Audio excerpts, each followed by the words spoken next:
Hello, my friends. This is Christian. Today I'm going to be making a MindCraft themed card for my niece using windows from a bus. I know, right? What? How does that work? I found a die set in my stash from Kindred Stamps called School Bus.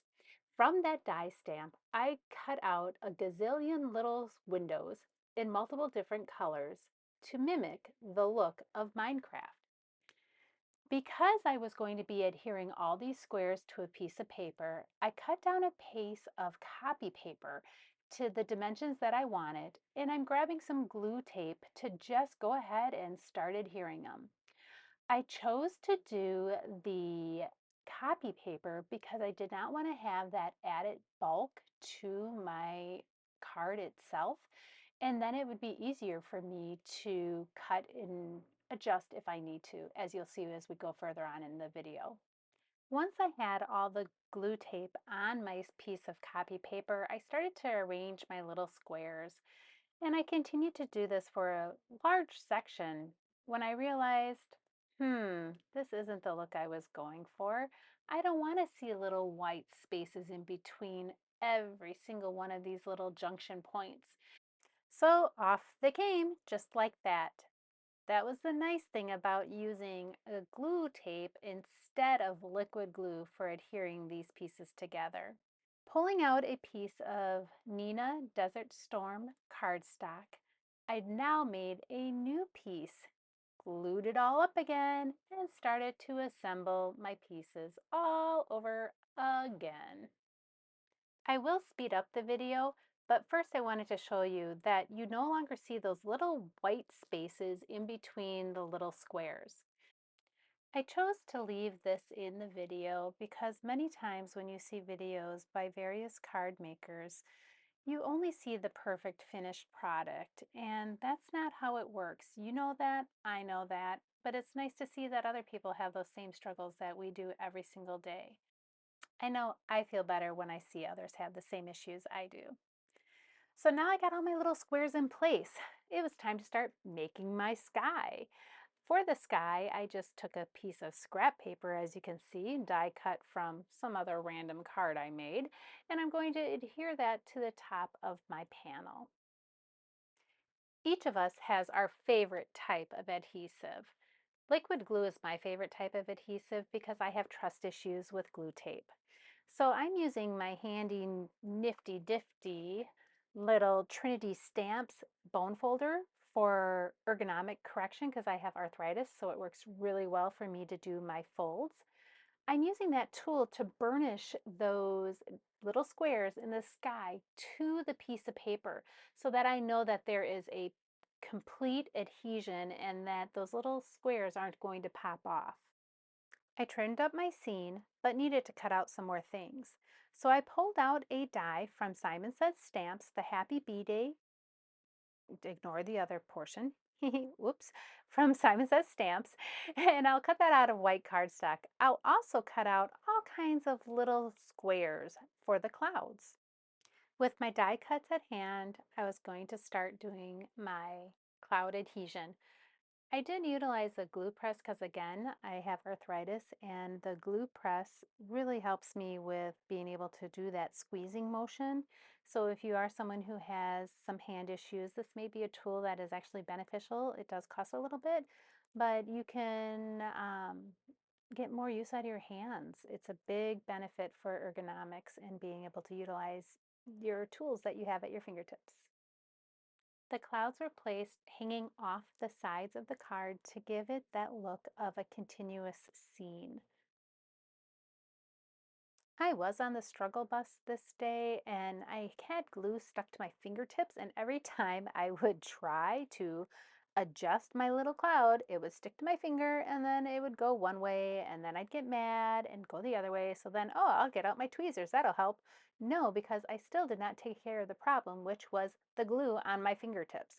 So, note to self, keep a little damp cloth next to you to rub your fingers on so that you don't stick like I do and get mad at the paper when it's not the paper's fault, it's the operator.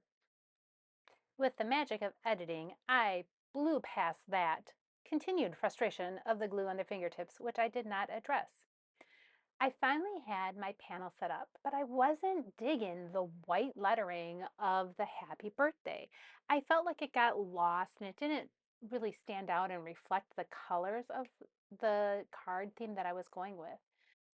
So I dug through my stock and decided that I had a gray paper that was the same color as some of the bricks that were in the ground itself. So I decided to utilize that. I glued that flat to the front panel of the happy birthday. And then I put a drop shadow with black behind the lettering. This gave it the illusion that it had more dimension than it did and that it didn't blend into the card. The card was almost ready to be assembled. First, I had to trim down my panel to get rid of the overhang from the little squares that were just hanging out there, and I had to do a little cleanup. I then prepped an A2 card base from some white cardstock. Because I hoard my black cardstock, I used an A2 panel for the top of my card to give the illusion that my card base was black.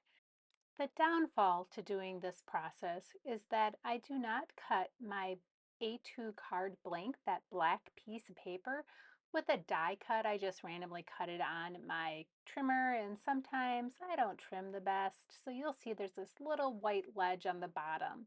For some cards, that would be a great design element, but for this card, it was not rocking the boat. I just wanted to have a black panel itself.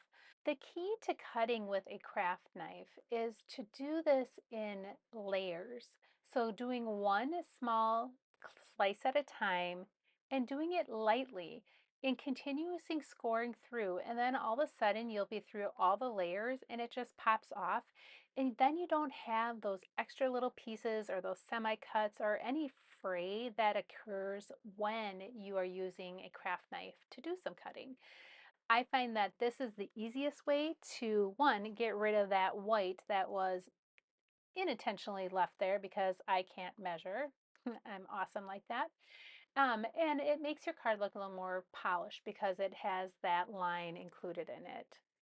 The card was almost ready to be put together completely when, measuring, not a friend, had to go in and trim up and make my lines a little bit better so that they actually fit inside my A2 card at the correct length. I did validate that my sentiment was going to fit on there before I did some chopping just to make sure it still fit inside that area. And now it is time for me to argue with myself. I struggle sometimes with determining where my sentiment needs to lay. And so I futz here and I futz there, and I always end up going back to what I originally thought. But you got to try, you got to look. Do I like it this way? Do I like it that way? Hemming and hawing every which way. And then once I finally do decide that, no, I like it up at the top, that's where I need to stay. I think it looks better when it's on the line with the B-Day. I think that looks great. But then it's sequence time. I love the bling of sequins. I love the little pop they give to a card. I think they're great. Do I know where to put them? That's another story. When placing my sequins, I try to have an odd number of sequins, and they can be combinations of sequins. It can be a little triangle that goes around the sentiment, or for the example where I'm playing now, it kind of just drags through the entire sentiment. So it starts at the top and then loops at the bottom. Because I know I struggle, I know others struggle. And a lot of times when you watch videos, you see the end where the person cut out how they rearranged and rearranged and rearranged all their sequence. Could I have deleted this? 100%. But was I going to? No, this is real life card making. With my card base done, my sequence in place, my card was actually finished. I would like to thank you for stopping by and watching this video about how to make a themed card using little supplies that you may not have remembered or pulling out pieces of die cuts that you forgot. Who would have thought the window from a bus would be the perfect little squares? If you feel inclined to subscribe, please do. I love making these videos and being able to talk through the process in real life as a real life crafter. Until next time, have a great crafty day.